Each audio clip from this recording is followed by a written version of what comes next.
that I've used in practicum in the class. First of all, a flip chart is what you use with the software for the Promethean board. The software is called Active Inspire. You can get a basic version for free. You download it. It doesn't let you do everything that this version lets you do, though. You can get this version usually through your district. If not, there's a 60-day trial. And a little hint, if you don't ever exit out of Active Inspire, the trial will never end. So unless your computer has to restart, that's what I did during practicum. So you can keep using the software forever. This is the first one I made, so it's not very cute, just very basic. I kind of equate this software to a fancy PowerPoint version. It lets you interact with things. So this was for a how-to writing lesson I made. Very basic. I just put in the text, I locked it into place, and I said, we're going to make a pizza. So I had the kids go through and say, okay, first we're going to put, oh, that's a good point. This is your toolbar up here. It shows you all the different tools you're using. So I was accidentally on the pen, which lets you draw. There's the eraser. If you ever want to move things around, you use the arrow. And the kids will remind you. The kids will remind you. The kids will love changing colors of the pen, too. Before they come up to do anything, they always want to change it to their favorite color. So if that's a problem, tell them. So you can just go through. I just put these images on here, and it's just a fun way for us to do a writing lesson. And then they go in and put the words. First, I spread the, what did we put first? First, I spread the sauce. Next, and they really liked this interactive, because we couldn't actually make a pizza in our class. They liked being able to do this. And like I said, this was really basic. It's not very glamorous at all. There's also a website. It's called Promethean Planet, and you can download these flip charts for free. I'm not a huge fan of the ones that I've found online.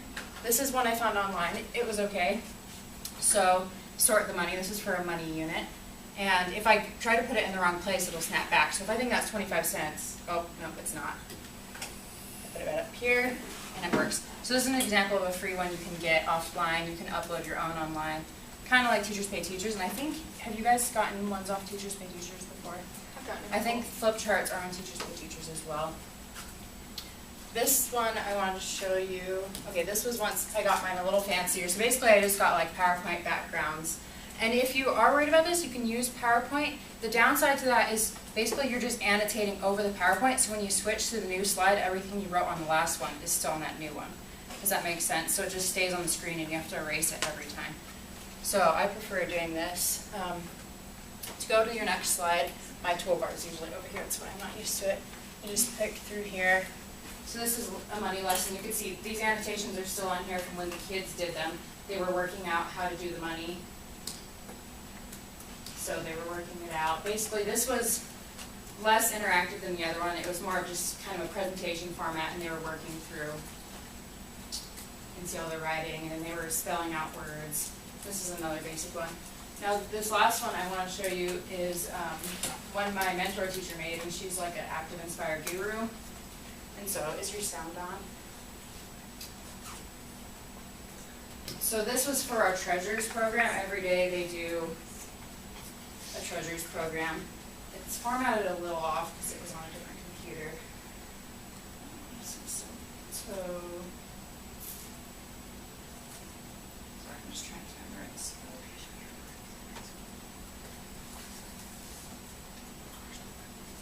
As you can see, she just goes crazy with it.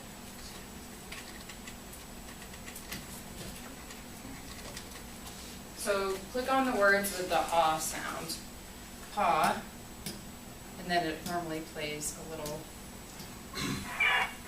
yay, it cheers when they get it right. And especially the young kids really like that because it like confirms that they've got an answer right. And if they don't get it right, it doesn't. Oh no. So I'm still working on figuring out how to add sounds and everything to mine. Pretty much everything I learned about this, I learned on YouTube. It's pretty simple. And we thought about like showing you guys some things to do, but there's so many things that we didn't prepare anything specific. So these are just some basic things with how to work with a flip chart. Up here there's more tools. If you wanted to erase everything all at once, you use a little squirt bottle to clear it off. This is basically how you build your flip charts with the shapes and the actions and text and things like that. So I'll turn over to Aubrey. All right. So how many of you have smart boards? Do you know? Okay. So, and how many of you know you have Promethean? All right, so a few of you have Promethean and a few of you have smartboards. I'm in a school that has a smartboard, and so I've learned a little bit about Smart Notebook. And then something else that I've attended a technology training on, because my school has trainings monthly for different things, was Smart Response. And what that is, Smart Response is a way to be able to use your smart board or your interactive whiteboard to do in-class assessments with your students. And sometimes you can check and see if your school has these little, well, are similar to what we use as iClickers, but they're tied to their student ID number and they're tied to your account that you connect or you create with Smart Response. And so there are ways to do it if your school does not have those. You can use iPads, mini iPads. If your school has a set, you can rent them from the computer lab. Sorry, I'm trying to. Okay. And so I'm going to send this link and another link out to all of you via Learning Suite. But so what they provided us with was two different links. And so basically the smart board training I went is here on this website. And so you don't have to go to the training, you can just go here. Is it still on? I don't know if I can do that. We'll see. The Promethean sort of freaks me out. Okay, so Smart Notebook, you would go here and you download and you do that. But Smart Response is what we want to see. So I'm going to scroll down here and I can click on Smart Response PDF. Yes, I do want to download it. I'll direct download it because I don't feel like logging into my Dropbox. It's been a really long time since I've done that anyway. Oh goodness, we're back up. Okay, so here you go. So here's the whole technology training that I went to. And I'll just show you basically what we're looking at. You have all these different things. This is what it looks like. There's several different versions. If you're teaching in kindergarten or first grade, they have little buttons that are just symbols like a star or a square, and they're color-coded as well. So it's easier to teach your students how to use it. And then once you get into upper grades, you'll see this more in 5th, 6th, and into high school.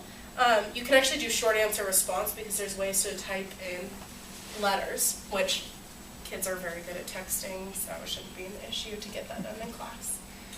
You can go into these things, and if you look, it teaches you, it allows teachers to perform planned and spontaneous assessments within the Smart Notebook. So for instance, if I'm teaching a lesson on geography in my social studies core as part of 3rd grade, I'm teaching about communities and street layouts. So I can actually bring up a map as part of my lesson and have them say, okay, there's 4 options. Which of these streets are parallel? They can pick A, B, C, or D, and then you will be able to pull up a pie chart with their answers in real time. So you can immediately get feedback on how your students understand that. And you can see, okay, well, all the students got it, great, we can move on. Or you can say, oh, you know what? It looks like this many students didn't get it. Let's spend a little bit more time on it. And that way your feedback is actually usable and students just have that thing and they're able to punch it in. And it works a lot like the iClicker. You can see if everyone's responded. You can see if there's a couple people who haven't responded yet.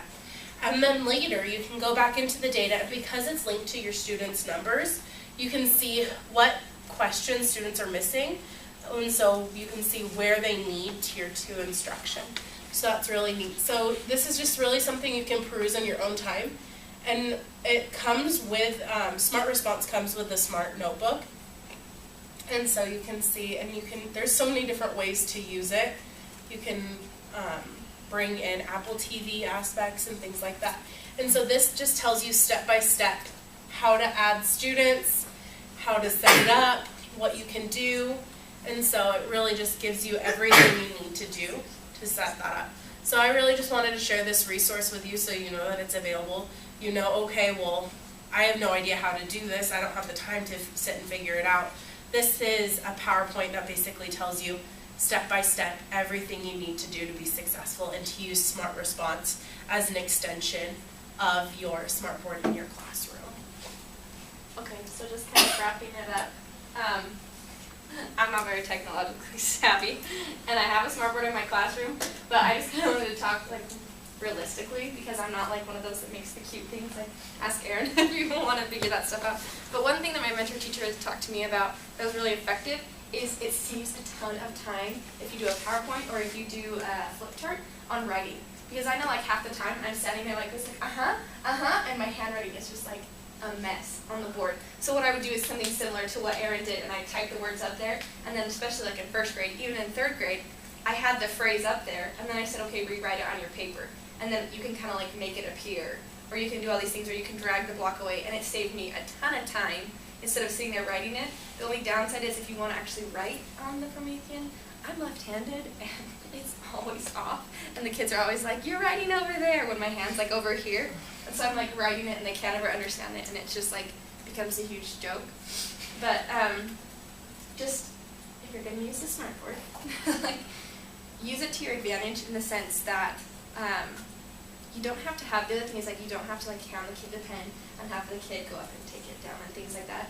Because another thing that they pointed out to me is like, that's really cute and that's like great that I'm like handing you a pen and you can go up and do it now. But meanwhile, all the other kids on the ground are like, okay, I don't pay attention because like, so that's why you need to put like a noise with it or something with it that allows it to like keep the kids engaged. We'll have the kids work on their whiteboards while the kid goes up. That was like one big problem I had when I first started using the smartboard is I was like, oh, everyone's going to be engaged. It's a big piece of technology. No, they're off. If it's not their turn and they haven't gotten a turn all day, they don't care. So have them do the same thing on their whiteboard as whatever's going on there or on a piece of paper. So does anyone have any questions on how to use it, on how, like, there's tons of YouTube videos, but just kind of like, PDFs. yeah, practicality things like that we can. And it's really just a lot of common sense. Like I said, if you've used like PowerPoint or something, it's pretty similar.